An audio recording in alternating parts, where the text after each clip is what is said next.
Summer has always been the best season, no question. That's a hill I'll die on any day. But my love for summer has never been about parties or drinking. It's about nature. Warm weather and the outdoors go hand in hand. And when the heat rolls in, I'm outside more than in, guaranteed. This happened a few summers ago on a warm night in mid-June. I was 17 or 18 at the time. For context, there's a massive nature preserve near my house. And I mean massive, nearly 1,000 acres. Even now, I'm sure there are parts I haven't seen. Two friends and I decided we'd spend a night camping out there. Technically, it was illegal, but with how thick the woods were, we figured we'd be fine if we hiked in far enough. Chuck was the outdoorsman of the group, basically a wannabe Boy Scout. Kid probably knew 100 different knots. Jackson, on the other hand, was our unofficial bartender. If we were sober, Jackson wasn't happy. I still remember that breeze as we packed up Jackson's car. The weather was perfect, warm, but not hot. A few beers later, we were hauling our gear into the woods around 11:30 p.m. I was feeling the buzz as we made our way in, but Chuck's industrial-grade flashlight helped light the path. Still, there was something creepy about walking through dense woods at that hour, even for me. After about 30 minutes, we found a flat clearing that was perfect for camping. We pitched the tent, set up our chairs, and Chuck got a fire going. Jackson handed me another drink, pulled out his JBL speaker, and started playing music. The vibe was perfect. We talked, drank, and laughed for at least 2 hours. We were all good and drunk when things took a turn. Jackson had just started collecting our empty cans when this deafening whistle shattered the silence. I jumped out of my chair, instantly sober. It was loud but distant. Jackson killed the speaker. We sat frozen, listening. Nothing. Not even the usual forest sounds. The woods felt wrong, unnaturally quiet. I kept replaying the whistle in my head. It wasn't an animal. It sounded exactly like the kind of whistle you'd hear at a ball game. Chuck finally whispered that we should pack up and go. Jackson and I hesitated. Whoever made that sound might still be out there. It was past 3 a.m., and bumping into someone in the woods at that hour, that's never a good thing. Chuck figured the whistler knew we were there, which made my skin crawl. After some debate, we decided to wait it out. I moved to put the fire out, but Chuck stopped me. "The fire'll keep animals away," he said. That's when it hit me. We were miles from civilization. It was the middle of the night, and someone, or something, was out there. 10 more minutes passed. We kept talking, quieter now, with no music. None of us was ready to sleep. Then, out of the corner of my eye, something small flew through the air, over Jackson's shoulder, and landed in the fire, a firecracker. I screamed as it sparked to life. Chuck swore, jumped up, and bolted into the trees. Jackson and I scrambled after him, leaving everything behind. We caught up to Chuck, his flashlight jerking wildly as he ran. We didn't stop until Jackson bent over and puked. Chuck finally shut the light off, and we stood there in the dark, trying to listen for footsteps. Nothing.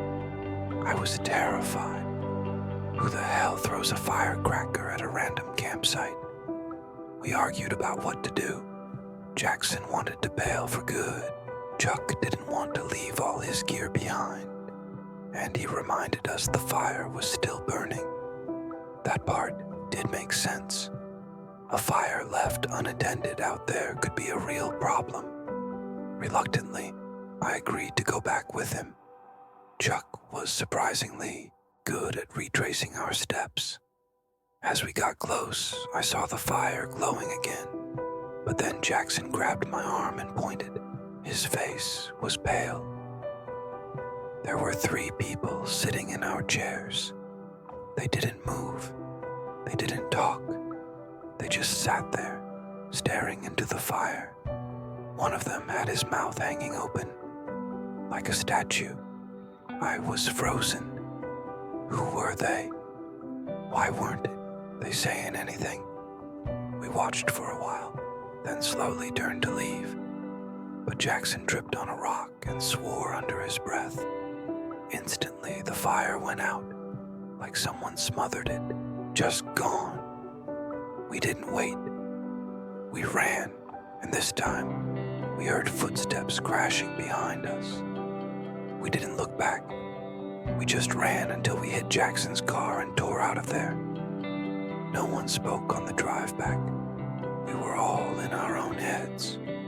The next day, Chuck convinced me to go back with him to collect his stuff. Jackson refused. The site looked mostly untouched until we got closer. There was a putrid smell coming from Chuck's tent. He unzipped it and gagged. Inside was a dead, rotting rat. That was all I needed. I haven't been back to that preserve since. This whole situation started about a month ago, but let me give you a bit of background first. I'm 24, and I still live at home with my parents. We've never had much money, and most of what I earn goes towards supporting the household. My relationship with my parents isn't great. We argue a lot, and whenever I'm not working or hanging with friends, I tend to keep to myself. I'm not trying to write a sob story or anything, but yeah, life hasn't been easy. Fitness has always been my escape. It keeps my mind off things and gives me a reason to get out of the house. There's this park about 10 minutes from where I live. It has a public calisthenics area, pull-up bars, dip stations, that kind of stuff. During the summer, I like to go there late at night. It's peaceful, and since it's a public park, it's usually packed during the day. At night, I can be alone with my thoughts. One especially hot summer night, my parents were yelling again, so I grabbed my keys and slipped out. It had to be 85 degrees, humid as hell. I remember the thick air clinging to me as I walked out to my beat-up white Corolla. I rolled the windows down and let the warm breeze hit me as I drove through the quiet streets. When I pulled into the park, I was the only one there. The parking lot was empty. The city lights twinkled in the distance. And for a moment, everything felt calm. I walked up to the pull-up bar and started my usual routine. I don't count reps. I just go until I can't anymore. Somewhere between sets, I stopped to shake out my arms and caught my breath. That's when it happened. I don't know why I turned around. Some instinct just made me. And when I did, I nearly jumped out of my skin. A man was standing, not even a foot from my face. I actually screamed and stumbled back. He let out this raspy, guttural laugh and mumbled an apology. Said he didn't mean to scare me. But everything about him was off. His clothes were filthy, his hair matted, and there was this unhinged look in his eyes, like he hadn't slept in days. I asked him why he was so close, and he smiled and said, "I live here." Then he added that he sees me working out here all the time, and asked if I could teach him. I tried to stay polite. I'm not the confrontational type, and I didn't want things to escalate. I just told him I was finishing my set and heading out. I hopped back on the bar, but my mind was racing. He sees me here all the time. I felt his eyes boring into my back as I pulled myself up. Then, just as I was finishing my set, I heard him say something that made my blood run cold. He said my full name, not a nickname, not a guess. My full name, first and last. I jumped off the bar, took a shaky step back and asked, "What did you say?" He just stood there smiling, wide-eyed and silent. I felt this deep, primal fear build in my stomach. Without another word, I turned and walked straight to my car. I kept glancing back, half expecting him to follow, but he didn't. Just before I left the lot, I looked back one last time. He was on the pull-up bar, trying to do a rep, failing, then trying again, in the exact same spot I'd just been. I got the hell out of there. The whole drive home, I couldn't stop replaying it in my head. Did he really say my name? Am I losing it? Eventually, I convinced myself I'd imagined it. The next morning, I was the first one up. I had to be at the job site early. Construction starts before the sun rises. As I stepped outside, I noticed something strange on the front step. A plain, unmarked envelope addressed to me. I didn't have time to open it right away, so I tossed it in my lunchbox and went to work. Around noon, I sat in my car to eat and remembered the envelope. What I found inside made me physically sick. 10 photos, all of me. One was taken while I was in my car, another while I was at work, another of me working out at the park. All of them were clearly taken without me knowing. But the last one, it was a photo of me sleeping, taken from outside my bedroom window. I sat there in my car, shaking. I felt tears well up and spill over. I couldn't breathe. I called my boss and told him there was a serious issue. I didn't explain. I just left. I went straight to the police station, showed them the photos, told them about the man at the park, described everything in detail. They took the report and said they'd open a file. I told my parents that night. For the first time in a long time, they actually showed me some sympathy, but things didn't stop there. A few nights later, I woke up to knocking at the front door. It was 3 a.m. I didn't answer it. The next day, I found a sticky note on my car window. It had a heart drawn in black Sharpie. I brought that to the police, too. They told me they were opening a stalker investigation, but I haven't heard anything since. It's been about a month. I barely sleep. I jump at every sound. My parents have started looking for a new place, but we can't afford much, and time is running out. Until then, I sleep with one eye open. Back then, I wasn't exactly what you'd call outgoing. If I ever did anything remotely social, it was usually because my more extroverted friends dragged me out of the house. This night was no different. Well, it wasn't supposed to be. My buddy Philip hit me up around 8 p.m., inviting me to a house party. It was spontaneous, and I didn't have any other plans, so I reluctantly agreed. I knew I'd never hear the end of it if I bailed.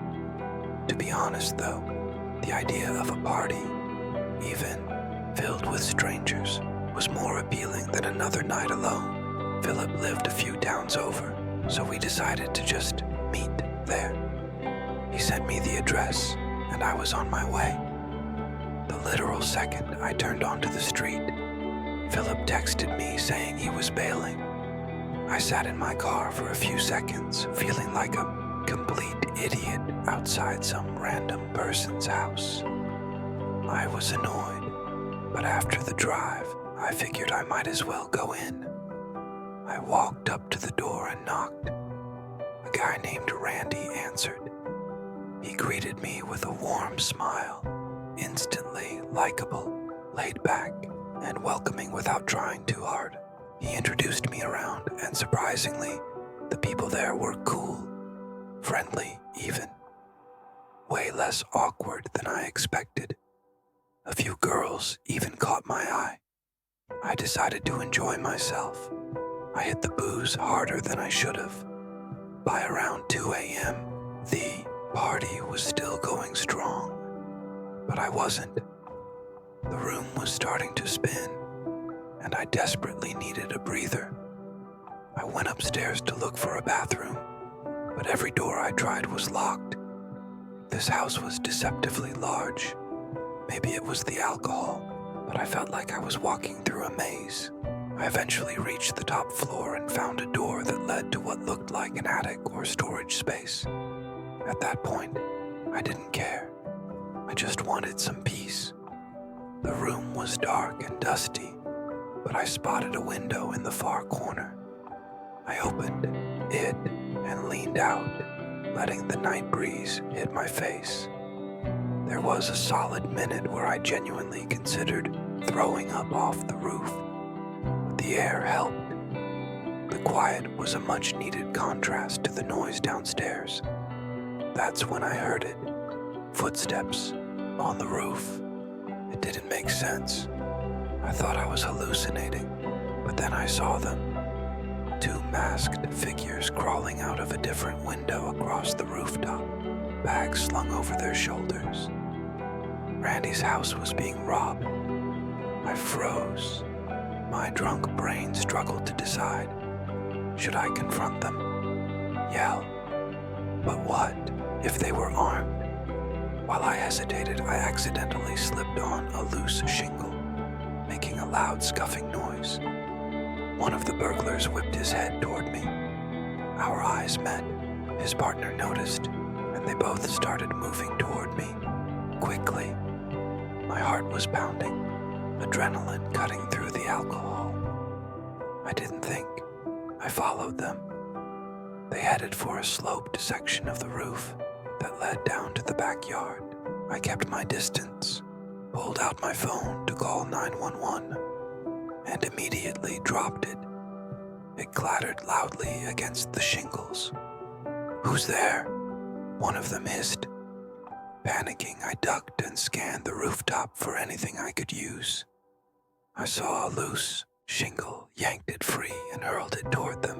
I missed, but it startled one of the guys enough that he slipped, crashing down the roof and slamming into the gutter, before falling to the ground with a sickening thud. The other guy bolted, leaping into a tree and scrambling down out of sight. Rushed to the edge of the roof, saw the fallen burglar groaning on the grass below, and turned to go back inside. That's when I heard sirens. Someone, probably a neighbor, must have called the cops. I climbed back through the attic window, trying to act like I hadn't just been on the roof. Downstairs, the party was still going. People had no idea what had just happened. I found Randy and pulled him aside. "Randy, you need to call the cops. Your house was being robbed. I saw the guy on the roof." His smile dropped instantly. "Are you serious?" He immediately made the call. The party vibe crashed into chaos. People scattered, lights flipped on. Turns out a neighbor had already called the cops about the noise, which turned out to be perfect timing. When the police showed up, I explained everything and took them to the injured burglar in the yard. He was arrested on the spot, but his partner had vanished. The party was over. Randy was in shock, but grateful. I was just glad I could help, even if I was a stumbling mess while doing it. But the story didn't end there. A few months later, I was at Philip's house playing video games when he got a call from Randy inviting us over for a few beers. I hadn't seen him since the party and didn't even realize he and Philip were close. When I pulled up to Randy's place, I immediately noticed something was off. The front door and all the windows looked different, heavier, reinforced. We went down to his basement and cracked a few beers. He recognized me right away and thanked me again for what had happened that night. But then he told us something that chilled me. Apparently, the burglar who got caught refused to give up his partner. He was serving a hefty prison sentence, but the other guy had completely vanished. And not long after, things started getting weird. Randy's family began receiving threatening letters from someone anonymous. Some of them even included photos of Randy and his family. Despite reporting everything to the cops, there were no leads. A few weeks after that, his mom noticed a car circling their street around 1 a.m. Then, his dad discovered things in their backyard had been moved around, shifted, gone through. That's when they decided to take security seriously. Reinforced doors, heavy-duty windows, motion lights, everything. I sat there stunned, realizing how serious things had gotten. How a random party I nearly skipped had spiraled into something that still wasn't over. Summer's approaching again, and I have a feeling I'll be seeing Randy soon. And maybe another update.